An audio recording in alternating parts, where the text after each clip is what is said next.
They say everything is bigger in Texas. It's true for barbecue, live music, and definitely football. And if you're Jamey Rootes, the president of the Houston Texans of the National Football League, the job of leading a team that hasn't yet won a Super Bowl in a demanding market with so many social, safety, and sales issues staring you in the face, well, you better come ready to play. That's why Jamey Rootes is this week's Game Face exec. So I'm here with Jamey Rootes, president of the NFL's Houston Texans, and actually, I can't say this about a lot of people, but a longtime friend of mine in the industry, which means Jamey is as old as I am, almost. But Jamey, I really appreciate you joining us for Game Face Execs, and this is a busy, hectic time for folks in the NFL, and especially you in your position. But thanks a lot for spending a little bit of time with us today and talking about what it means to be a Game Face executive. Well, over the past 25 years, I haven't told you no, and I wasn't going to start now. That's true. Thanks, Jamey. I want to point some things out. You notice that I'm wearing the brand today of the Houston Texans. You and I have known each other a long time, but I got this shirt from you several years ago because you're a good guy. We've worked together over the years. We're going to talk about that today, but I want to take the listeners and those who are watching this back to the beginning of your career. But before we go there, you and I are speaking. We're in the midst of a lot of uncertainty in every market in the country. Right, the economy is got a big question mark on it. We're going through a pandemic. Hopefully we're starting to see the end of that. Not the end, but at least the tail end of it. And you and I are talking at a particular time when there has been a lot of protests, even some civil unrest. I know these are issues that are very important to you personally and also to the McNair family for whom you work and the Texans organization as a whole. I'm just wondering if you could allow us to kind of open the door a little bit to the boardroom of the Texans and talk to us a little bit about the conversations that you're having during this very unusual and prickly time. How does an organization with as much prominence in a community like the Texans has, and even in the state, not to mention the league as a whole, give us some insight into the kind of conversations, the principles that guide those conversations and those decisions you're making right now? Yeah, it's a big question. All right, so I'll try to give you a clear response on that. Fortunately or unfortunately, I'll just say broadly.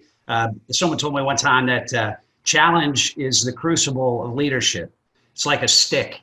You pick up a stick, you can't just get one end. You can't be a leader and not address challenges. So this is natural. I mean, life is hard. And once you accept that it's hard, the fact that it's hard doesn't matter anymore. It's just what are those challenges that we're dealing with and what do we need to do about it? Again, fortunately or unfortunately, as an organization, we've had to deal with a number of crisis situations. A lot of it has been around, hurricanes because we're here on the Gulf Coast. And this is like a hurricane, but a hurricane's like a sprint, right? It's like a quick in and out. This is more like a marathon. So while it's similar to what we've done before, we've had to do it for a much more prolonged time. And so I think the most important thing is really attitudes that people bring to the table. One of the things that principles that we established as we were approaching the NFL lockout, which was about 6 months of complete uncertainty, and it is positively focused, that you have to discipline yourself to balance the negativity that you're seeing and embrace that it's not all negative. There are positives. You have to look hard for them, but you got to balance out. And then also you have to focus squarely on the things that you can control. And so that's the easy part, is focus on what I control. What can I do right now to make a difference? The hard part is having the discipline to reject things that you can't control, because the things that you can't control are a complete distraction. You have to put up a stop sign, set it aside. Occasionally, in an environment like this, you're going to have a little bit of self-indulgence and, a little bit of complaining and, gosh, why is it so hard? And we worked so hard to put this together and now we're having to take it down again. But get yourself back to what can we do about it? And if you do that consistently and get everybody within the organization thinking about what are the priorities, what can we do about it, it's just amazing what a group of individuals coming together can accomplish. The things that you were talking about are all the details, the decisions and all that. All of that falls into place if you have this positively focused mindset. You also have to pull your time horizon in. In great times, we can dream about the beautiful future. In challenging times, you can only look about a week or 2 weeks in advance. Those are the only certain things. And it's amazing that once you do one thing, it opens up the next thing, which opens up the next thing, which opens up the next thing. But if you look 5 steps down the chain, it completely falls apart. So it's all part of controlling what you can control, but it's that your time horizon is it needs to be pulled in and make the next logical move and just keep going forward. Well, Jamey, when you are a football team, first and foremost, now granted, you work for an entertainment company as well, but your primary property is the NFL football team. In today's world, can you just remain a football team, or do you have to become something bigger, larger, if you will? Are the expectations greater today than they were, say, 20 and 40 years ago for a sports team to be more than just a Sunday product?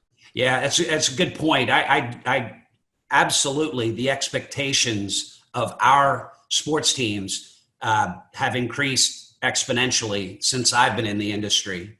I mean, but fortunately, during the time that I was in Columbus, which was a long time ago, for 5 years, but the last 20 years with the Texans, our philosophy has always been that we were bigger than just an athletic organization.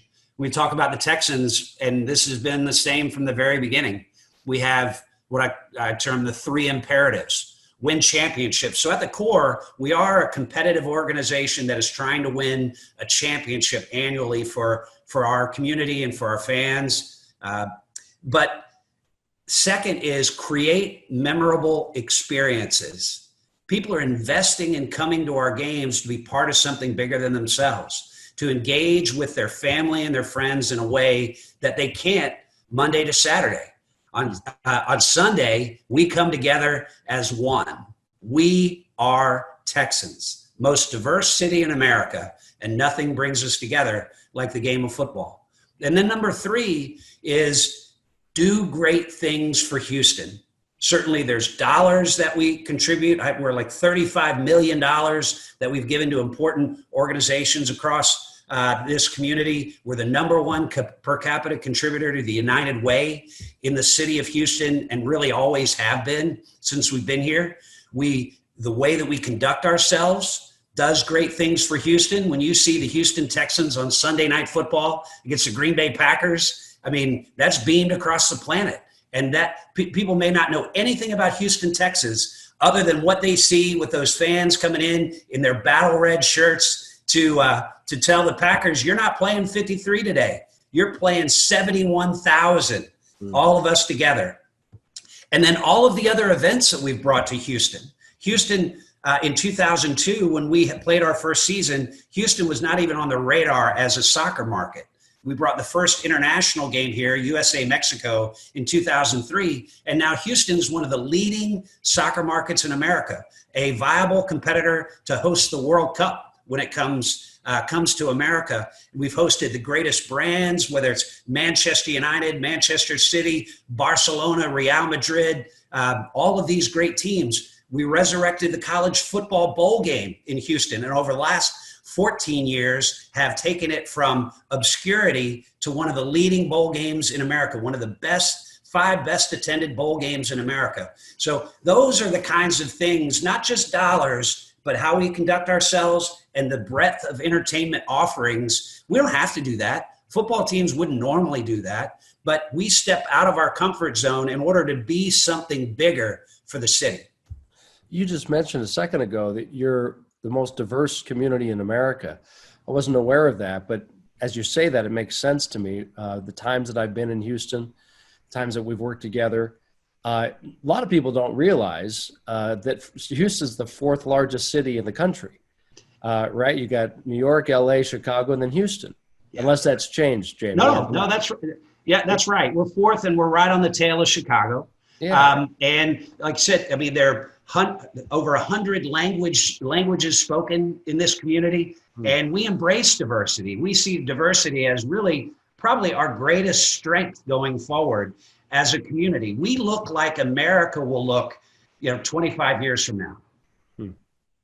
So there's one player on your team when you talk about being more than just a player, right? We all know J.J. Watt. So he is he's a transformational player, not just on the field, but what he does in the community.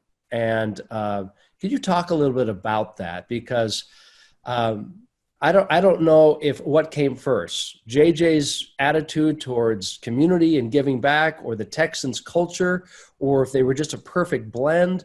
So tell us a little bit about that player that we read about and we see on SportsCenter. But he's more than a player. He's an active participant in the community. You can tell he really cares. He's not just lip service. Just share with us some insights about working with such a transformational player.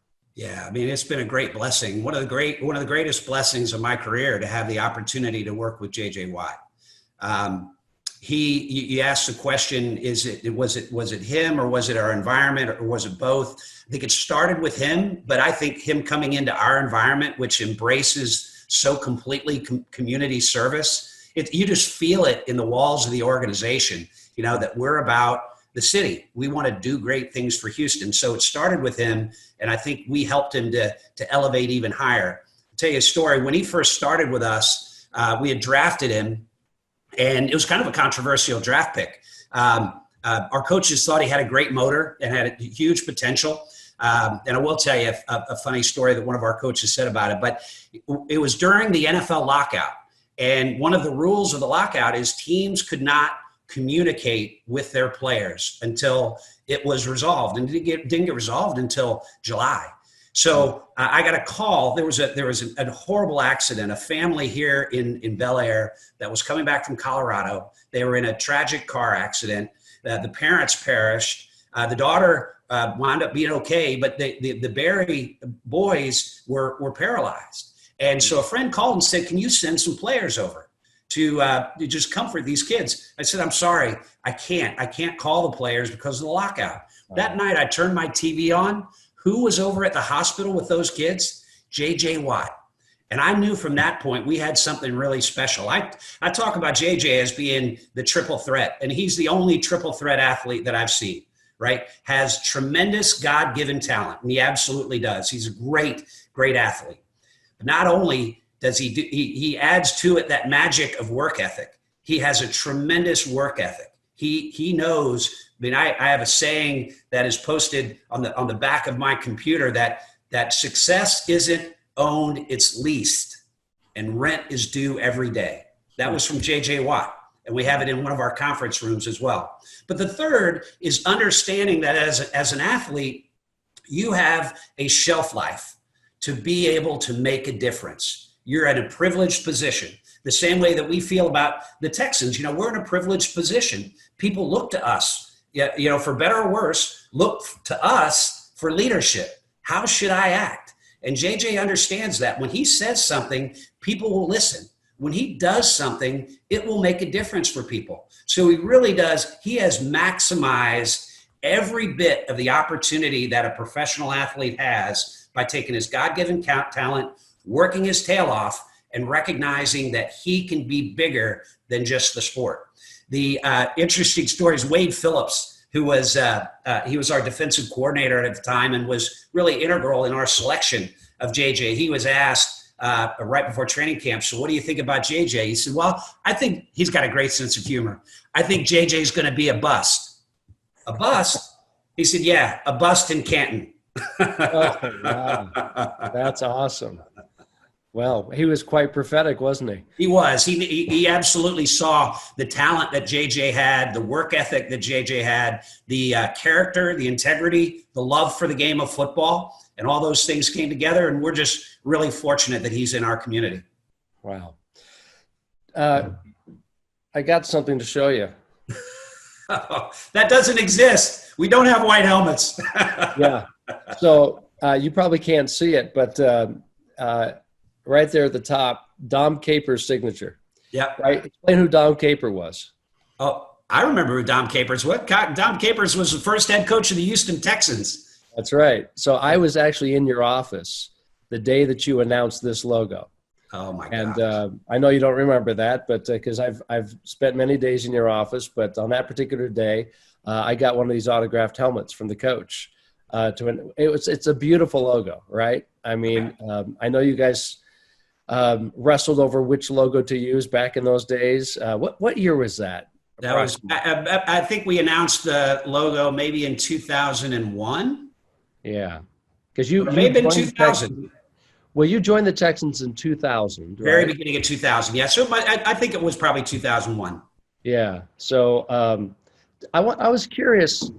You left Major League Soccer, and we're going to talk about that as well. But before we go there, I've got a comment on the logo, right? That we were in the process of the design, and you're right. It is a beautiful, classic, classy identity for the team, and really screams Texan. But we knew we wanted the name Texans, but we couldn't find an identity to go with it. Nobody liked anything in the focus groups that we were doing. We showed them all kinds of artwork, all kinds of colors. Nothing resonated. And so I told Bob, I said, hey, Bob McNair, I said, Bob, I think we're going to have to scratch the logo launch. He said, why? He said, we haven't found anything that anybody likes. And he said, where are you testing this? I said, we do it at focus groups. Okay, well, why don't you invite me to your next focus group? And I said, okay, I'll bring you in. You can see the challenges we're dealing with. And that was the first focus group. It wasn't exactly the logo that you see, but it was generally a bull and the star. And so we showed it to the fans, and they were like pounding on the table. That is perfect. That's exactly what you need. And I was so mad. I looked at Bob, and he looks at me and he said, this marketing stuff's not that hard. Okay. Timing is everything, huh? So I want to talk about Bob McNair. For those who don't know, he passed away a few years ago as the owner of the Texans. He was the one that brought the club into Houston. He's an institution within the state. He was a very successful businessman, a wonderful philanthropist. His family has continued his legacy, obviously. I want you to talk a little bit about Bob McNair, what you learned from him, and then I want to ask how the whole love affair began between you and Bob. But tell us a little bit about what you learned from the man.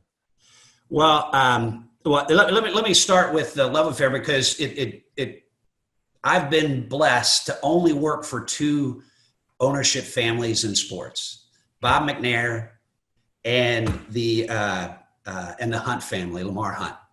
And both of them are sports royalty. I mean, amazing people.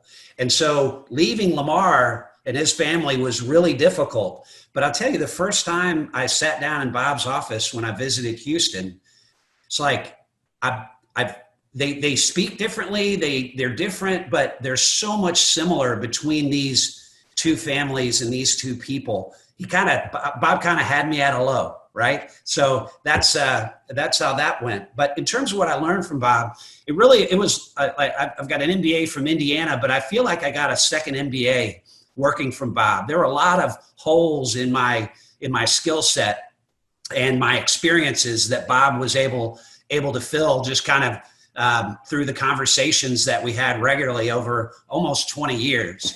But I think of all the business experiences I had with him and the insights that I gained, what's more important is how he developed me as a person. I was recently married. Right after we got to Houston, we had our first child. He really helped me to understand how to be a good husband, how to be a good father, how to be a good community citizen. And it was not really it wasn't like lectures or advice. It was just the way he was. I mean, he modeled the behavior. He walked the talk. He modeled the way for me. And, his integrity, his character, his focus on honesty, his focus on fairness in all things, even if you occasionally get taken advantage of, you always have to be, have a spirit of fairness and the importance of relationships. He did a wonderful job building, trusting relationships with people. And that's why he was so successful. And he was so positive and optimistic. He was interviewed by one of our media personalities, said, they asked him, so Bob, you're always so positive and optimistic. Why is that? And he said, well, I've never seen a successful person who wasn't. And so he was a spectacular man, a great role model for me, kind of like a father figure, and treated me as part of his family, and has really inspired me to be my best and for our organization to be our best. Well, when I'm going to use the word recruited you away from the Columbus Crew of Major League Soccer, which you had led the crew for 5 years at that time. How was he successful doing that? Because as you said, you worked for Lamar Hunt and the Hunt family, who are institutions. Not only they were pioneers in soccer, but they were pioneers in the NFL, ironically. And so you left the pioneering family that helped to start Major League Soccer, and you went to the league that they helped start, which is the NFL. But how was Bob McNair successful getting you away from that? Was it simply the lure of the NFL, of working for, the king of sports, or what was it? Well, having a comfort level with Bob and with his family was important, that this would be a winning organization. And I really felt that from the first time I visited with him. But I felt like over 5 years in Columbus that I had done what I had come there to do. Had established a professional sports franchise that was very successful, had a great season ticket base, had a great business that was on an awesome trajectory. We had built the first soccer-specific stadium in America, built the first training facility specifically for an MLS franchise. So I was like, I could probably stay here in my mid-30s until I retire, but I don't feel like I'm done. And so as I reflected on that, I was like, what do I think is missing? So, well, this has been a great success in a sport that is my primary sport, what I grew up playing, what I coached. And so, okay, I can do it in that environment. And it's in a small market. Columbus is, one of the smallest professional sports markets in America. And so I wanted to prove to myself that it wasn't about the comfort level with soccer. It wasn't because it was a small market. Go to the NFL, which is the elite of sports properties, and in a market that's the fourth, as you said, the fourth largest market in America. And I wanted to prove to myself that I could be successful there as well. And it worked out. Buffy Philippel, Buffy, Teamwork Consulting. Buffy's the one who was doing the recruiting, and she called me when I was at my house in Columbus. And we built something really special there, and asked me if I'd be interested in working in the NFL. I said, "What? Yeah, this is a great call. I've been having those thoughts." So, well, what about in Houston? I said, well, that'd be great, but Houston doesn't have an NFL team. She said, they're going to. This guy, Bob McNair, is just about to pay more than anybody's ever paid to relaunch the NFL in Houston. And so she gave me the opportunity to come down and visit with McNairs, and I went from there. Wonderful. And when you were at Major League Soccer, you were Executive of the Year, the first or second year of the league's existence? First year. Yeah, first year. So you were recognized immediately as not only a talent, but as a mover and a shaker, someone who could have great influence on the sport. You mentioned the opening of Columbus Crew Stadium in 1999. Yeah. Again, I don't expect you to remember this, Jamey, but Game Face, our company, was working with Major League Soccer quite extensively in those first few years. We were traveling to each of the clubs. We were, as Mark Abbott, who is the president of the league today, and one of the people who he wrote the original business plan for Major League Soccer, didn't he? Right. So he transitioned from the World Cup in '94. Yeah. So Mark has been with Major League Soccer longer than anybody since its inception. And so he called us and invited us to participate. We were the official sales coach for Major League Soccer for the first 3 or 4 years. But one of my highlights in that relationship was being invited by you and by Mark to come to Columbus Crew Stadium opening night. And what an event that was. And it was a milestone for soccer in America, because, as you said, it was the opening of the first soccer-specific stadium. I know they've since renovated the stadium because that was 21 years ago. Do you remember what happened at the end of that wonderful evening with traffic? Yes, I do. Parking? Amazing that you bring that up, because I was sitting after the game in our post-game party area, and I could see the traffic, and I had a report that the traffic was just ridiculous. I was sitting with the mayor, Greg Lashutka, who has been a dear friend and remains a great friend. Greg said, looks like you got some traffic out there. I said, yeah, I know. I don't know what's going on. He said, I think you need to hire the city of Columbus police to provide your traffic direction, because we were using the state troopers because we were on their property. So they had directed the traffic from a downtown festival right in front of the stadium, and nobody could get out. So the next game we adjusted our call for police and had much better traffic flow. Just those little details, right? That's right. Things that you don't anticipate. Yeah, that was a very momentous evening. So you mentioned your background is in soccer, and you can see I've got a Columbus Crew jersey behind me. And so you started as a college soccer player at Clemson University. You won 2 NCAA titles with them. You were also, which I think viewers would find very interesting, the student body president at the time, if I'm not mistaken. Yeah, that's correct. So you have leadership skills from day one. Were you the captain of the team as well? I wasn't. The captain was selected by the coach, and my dear friend Paul Rutenis was the captain my senior year when we won the championship. Dear friend Charlie Morgan was the captain my freshman year. Well, you shouldn't be the captain if you're also the student body president. That wouldn't be fair. I didn't have time for it. I had no time for it. So what do you think it is, Jamey? I mean, just straight out, you've got leadership skills, talent. Where does that come from? Well, I think I've always had a desire to lead. I've always wanted to, organize and be the one to help everyone else be successful. So I had a desire, and I do think it starts there, because you can have some of the traits, but if you don't really want it, it's not going to happen. You're not going to spend the time. You're not going to have the kind of J.J. Watt work ethic at it. You're not going to, and I've always treated leadership as a craft. When I was in college, was I a good leader? Absolutely not. I had an interest, but I built, had new opportunities to lead. When I came to Columbus, entry-level president, right? And so I had to learn on the fly. I made lots of mistakes, but I would always break those down. I'm a pretty self-aware person and reflective on what I'm doing. Is it getting me the kind of results that I want? And if not, what do I need to do differently?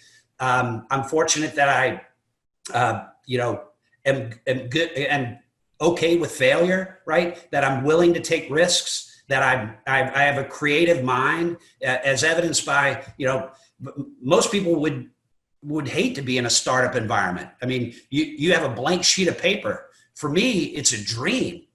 My hardest transition was really, the Columbus part was easy, starting with nothing and putting it together and building it. And then in Houston doing the same. My transition was around 2006, 2007, when I was still treating the organization as a startup. And it was proven to me that I was really being a micromanager. And I think in that startup environment, you've got to have your hands on to ensure that all the plants are growing the way that they should in perfect parallel. Everybody understands who we are, how we operate, what matters most. But eventually, an ongoing business, you can't be working in the business. You can't be working on the business if you're working in the business. And that was kind of a transition for me, going from this micromanager, meddling person to a leader of leaders. I was leading followers. I had to elevate to leading leaders. And so I like much better where I am today, that I really manage people by remote control. I get great people. I give them clear direction. We have a solid understanding of how we operate. We have tremendous trust in each other. They trust that I have their back, and I trust that they have my back. So I don't have to watch over them. Just set very clear expectations and then hold them accountable for those results. And then I can spend my time on the things that really matter most, the who, how, and why, the people, the talent, the organizational environment that we provide them to give their best every day, the how, the culture, the habits that we want from our people, and ensuring that that culture remains strong and create ways to reinforce culture. And then the why, what's the purpose? Really keeping everybody's sights not on today, like we were talking about crisis situations. We got to deal with the crisis, but win championships, create memorable experiences, do great things for Houston. All of us want that, right? And that makes the hard work worthwhile. Reminding that there's a reason, like in sports, there's a reason why you're doing sprints at the end of practice. It was Tom Landry who said, leadership is getting people to do what they don't want to do in order to get what they do want to get. And so you can't be doing those things if you're in the middle, meddling, really having your eyes over people's shoulders. You've got to trust that they're professionals. They have great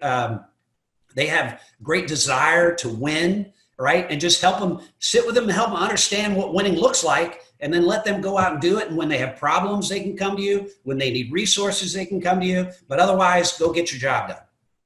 Well, Jamey, have you ever, in all of those years, in 25 years of leading teams, in fact, when I say teams, I should go back even longer than that, because you led teams in university. So in your last 30 years or whatever it's been,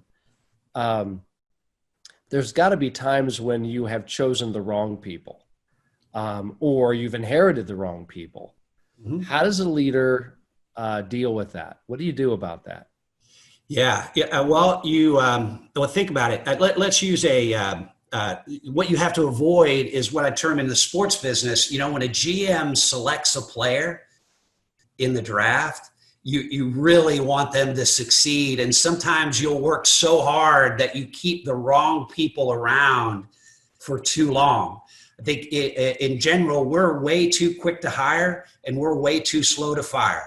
And so what I've had to do within our organization, because it's not just me, I've got my leadership team and I'll deal with them. But on down the line, I got to make sure that on a very regular basis, we're getting the people that don't fit, and it's usually not around performance. It's usually around cultural fit. And when we talk about the attitudes that we're looking for from our people, it's about having what the talents that we want are a great work ethic and a winning attitude, positive, optimistic, team-oriented, and a demonstrated commitment to operate consistent with our values, which are being innovative, memorable, passionate, accountable, courageous, and working as a team. So that's usually where people get off track, that they just don't fit. And so we have several times a year, we go through every employee, and the manager reports out who are the tails, if you will. If you think about a bell curve, any population, usually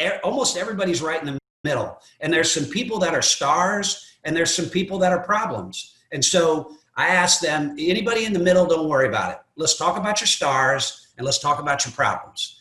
And as a team, They get kind of 360 feedback on everybody within their department. And when we have problems, once they're out there, sunlight is the greatest disinfectant. Once it's known that we have a problem, then it's on them, and they know the clock is ticking. Got to work with them, got to do a performance plan. If it doesn't work out, it's time to part ways. It's usually better for the employee, and it's better for us. And our cheer coordinator one time said to me when she came in and said, "I've got this one cheerleader that I really like to need to kick off the team." And I knew her. I knew her family and her story. And I said, "Oh, shouldn't you reconsider?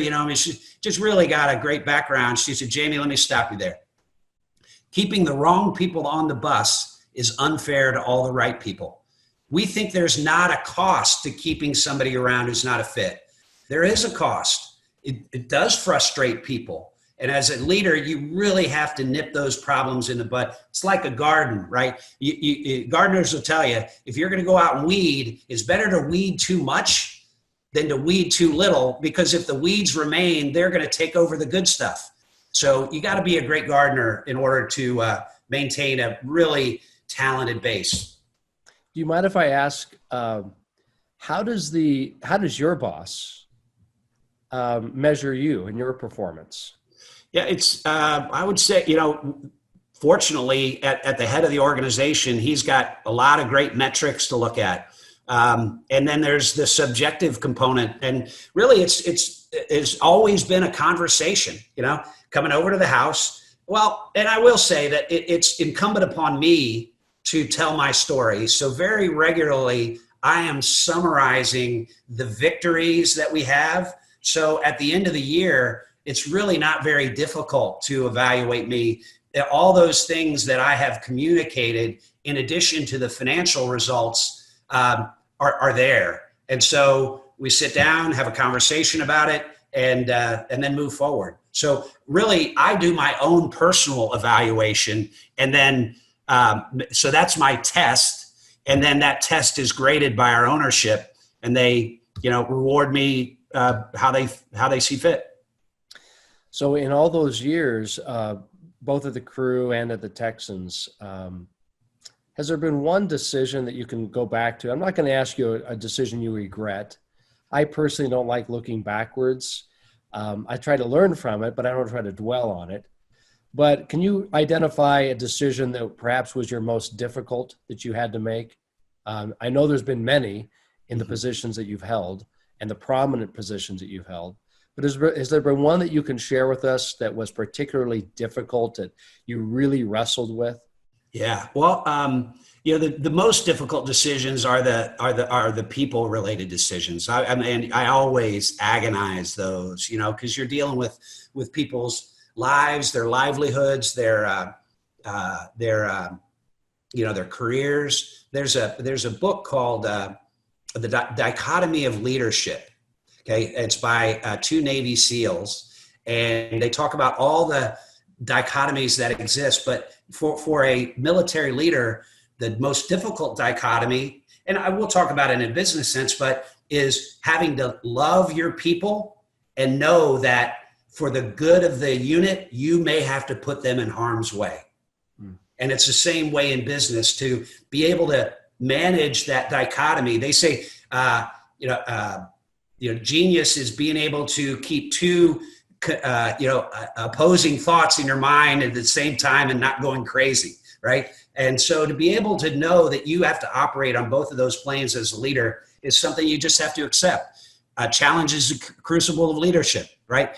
But the one decision that I will mention to you is maybe it was 10, 12 years ago, 14 years ago, maybe, we had built this amazing tailgate experience for our fans. I mean, they loved it from day one. I mean, it was like the barbecue cook-off 10 times a year in our parking lots. 30,000 people having a meal before a game, music, their bands out there, their big screen TVs, inflatables. I mean, it's not hot dogs and hamburgers. I mean, it was gourmet food.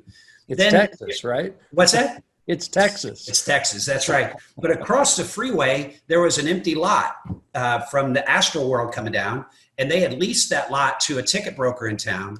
And he went on the TV before our season started and said, "Hey, tailgating is amazing at NRG Stadium, but you don't have to have a ticket. Just come here and you can walk across and you can go and tailgate.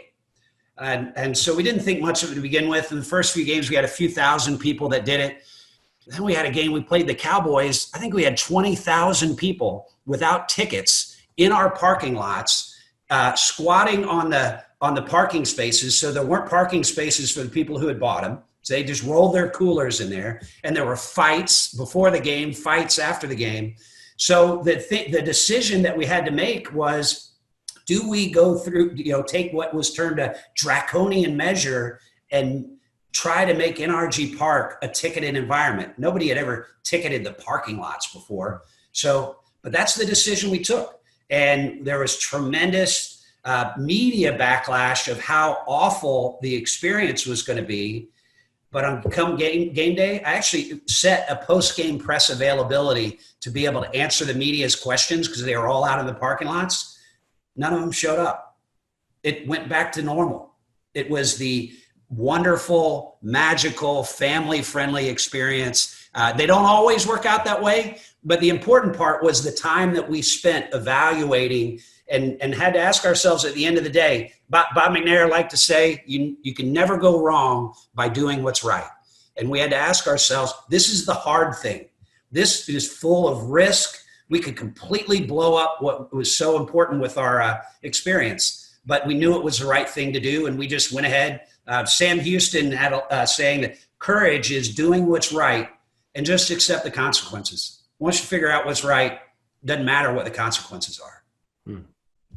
Well, you talk about the unusual position that an NFL franchise, especially in a football-crazed state like Texas, has.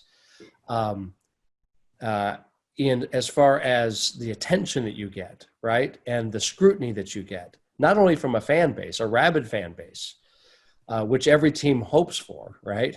You want a fan base that's invested, not apathetic. Right. But you also have a media that is constantly looking over your shoulder, second guessing every move you make. Now, every CEO, every president of a large organization, a multi-million-dollar organization like you run, has that kind of scrutiny. But could you share with us a little bit about the peculiarities of running a franchise or any organization like you do, where you have you have networks devoted 24/7 to doing nothing but talking about you and your failures or your missteps. You have sections of newspapers that are dedicated nothing but to your industry. It's a very, very unusual place in sports that you have. What's that like? How do you finally get used to that, or do you ever? Well, I think you just accept it as a fact of life. I said earlier about the stick, you pick up the stick, you get both ends. You want to be at the pinnacle, you're going to have tremendous attention. I guess I come at it with a perspective that helps because of where I came from. To spend 5 years in a fledgling soccer league and franchise, desperate for attention. Well, now you got it, right? And so it's a great blessing. The exposure is a tremendous blessing. We serve the media. I mean, we want the media to be engaged in what we're doing because we know how important a conduit they are to our fans. I believe that the way you treat the media is how the fans think you treat them. And so, and we've won the Roselle Award a number of times as the number one media service organization in the National Football League, because we do know how important they are. But it's just something, it comes with the territory. Everything's a mixed bag. When I was in Columbus, I wanted the attention here. You kind of want to, don't look over here. But the other thing, and the difference between in Columbus, you could do all kinds of crazy stuff and it didn't work. Not all that many people saw it anyway. So, you just tried something else. When you come to the NFL, there's much more, it's got to be much more deliberate and intentional, because whatever we do, everybody's going to see it. And so, and the expectation is we win at everything that we choose to do. So I want to ask you two more questions, and then as we wrap up, and they both relate to the future. Let's talk about the future of the NFL. how do you see it from your vantage point, from where you sit? What does the future of the NFL look like? Well, I'll preface this with a phrase from Yogi Berra. I never make predictions, especially about the future. Okay. So, but I think the NFL is, we are at the top, and importantly, there's this mentality in a locker room. I call it the get better mentality. And in our sport, I mean, it's so simple, but it's so powerful that you have to, every game gets broken down so completely. And the coaches and the players, and they think about, how do we do this better? How do we do it better? Kind of like the military after action review. And the league approaches it that way, from game to game and from season to season. What's better? How do we get better? And as a team, we're the same way. I think the future is incredibly bright for the National Football League. I can't tell you exactly what it's going to be, but I will tell you, as long as we do not get complacent, as long as we handle success. You mentioned Dom Capers earlier. Dom has a great line. He says, for every 10 players that can handle adversity, there's only one that can handle success. We have to be that one that can handle success. If we ever start, drinking our own Kool-Aid, that's when you start going over the crest. We have to constantly be reinventing ourselves, and that's what we're committed to do. Sorry, you reminded me of another question. I'll get to that last question in just a second.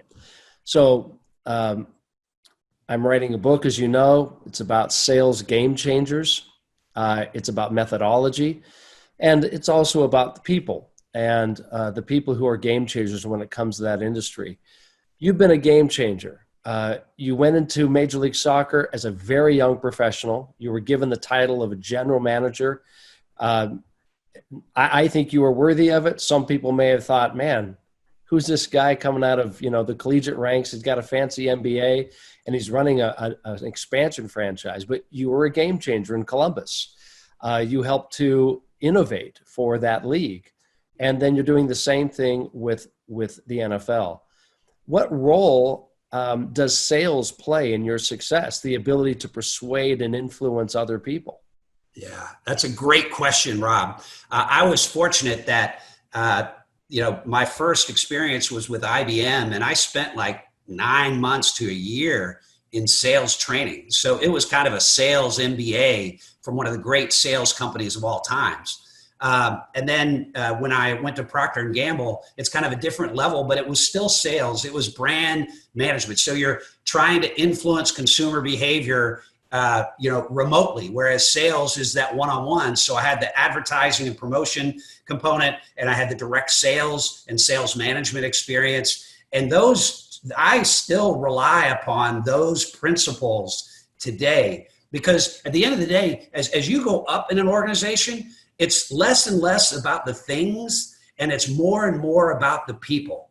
All day long, you are looking to influence people to get the kinds of outcomes that you're trying to get. And it's not nefarious. It's not, there's nothing wrong with it. It's not like you're trying to coerce people, because people do things of their free will.